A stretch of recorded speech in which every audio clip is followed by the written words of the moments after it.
Originally, I was going to read you an email that I sent out to my Represent Christ with Your Facebook group, but I didn't check it or run it by Pastor Tracy or Pastor Shelton, so I'm not going to do that this morning because it was pretty intense, and I wouldn't want to risk anybody getting offended by something I did without running by him first. But the title of the email was The Truth About Pornography, Masturbation, and Fornication, Despite What the Psychologists Say.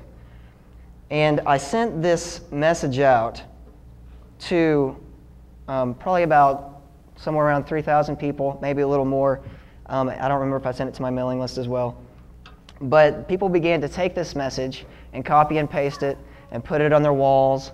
And the message started going viral in the sense that it started going literally all across the world. I started getting emails from people in India, people in Africa, people in Canada, people all across the U.S. were writing me and saying, Chris, I have dealt with these issues my entire life, and I don't know how to get free. What do I do? How do I find freedom? There was people that were saying that they were in ministry, wanted to be in ministry, or had already been involved in the ministry, yet were still struggling and dealing with these things and did not know what they needed to do to get free. I've preached a message like this in a few different times in Nashville and a couple other places, where multiple times I had grown, middle-aged men that had been married for decades come up to me and say, Chris, I have struggled with these things my entire life. How do I get free of these things? Recently, or not recently, a couple years ago, I was in a cell group with a bunch of guys, a guy cell group from my church leadership. And these guys, the question was brought up, has anybody in this room, can they truly say that they have completely overcome and defeated pornography in their life? There was not a single guy in that room who was able to raise his hand. Not a single one.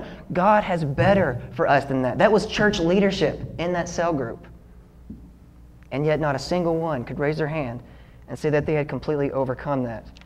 That is why this message of God's empowerment in our life is so important. If people want to get free, if they want to live free, they have got to get and understand this revelation. You simply cannot do it in your own strength and through your own power. It is not possible. But we've been given a gift, a free, unmerited gift from God, which is God's grace.